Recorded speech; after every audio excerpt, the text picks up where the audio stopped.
मा सानो दा दिपेन बर'आ बिजेपियाव थांगोन बेबायदि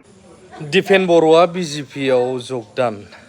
दुलाराय बर' फरायसा आफादनि प्रेसिडेन्ट बिथांनि नैबे बाथ्रा ओंखारबाय थानायावहाय बिथाङा मा फोरमायदों दिनैनि खौराङाव आरो बर' हारिफोरनि थाखाय मेनलि मा बुंदों नैबे खौरांजों मोननो हागोन। थांनाय साननैसो सिगाङाव नुदों जे गोबां टिभि चेनेल ससियेल मिडिया आरो माखासे पर्टेल चेनेलाव आंनि मुंखौ लानानै राजखान्थियारि माखासे निउस बा बेबायदि सर्सा बेबायदि परिबेसखौ आंबो नुदों आरो मैया आरो दाख्लै आसामनि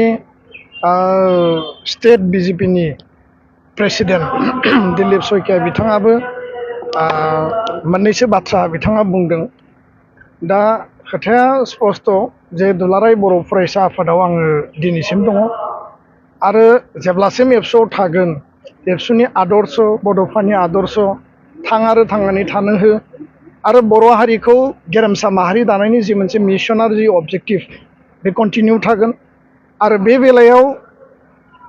बायदिसिना सर्सा मालाबा फैयो किन्तु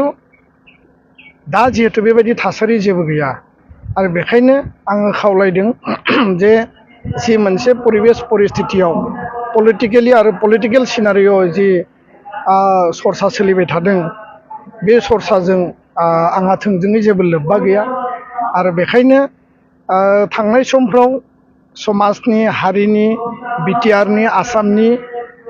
रायजो राजानि जौगानाय आरो सिबिनायनि थाखाय दुलाराय बर' फरायसा आफादनि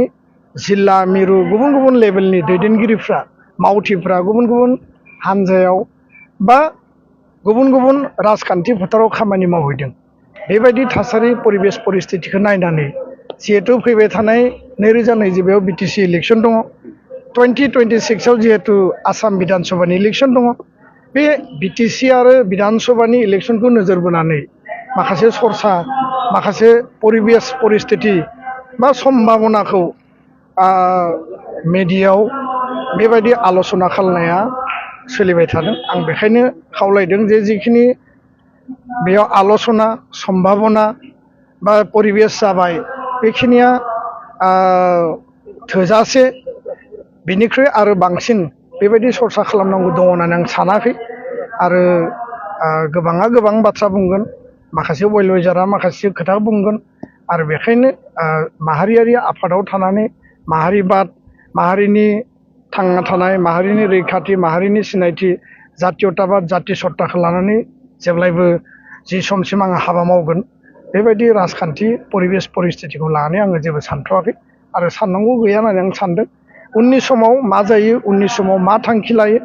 बेखौ आङो रायजो राजानो फोरमायगोन। गोजोन्थों। दिनैसिम जि ओंखारबाय थादों बेयो नंखाय थारमाने दायो जों नुबाय आनसलिकता बादखौ थारमाने लोरबां खालामनो थाखाय बेयो नेसनेल लेभेलनि मोनसे पार्टिनि बेयो प्रपागान्डा नामा?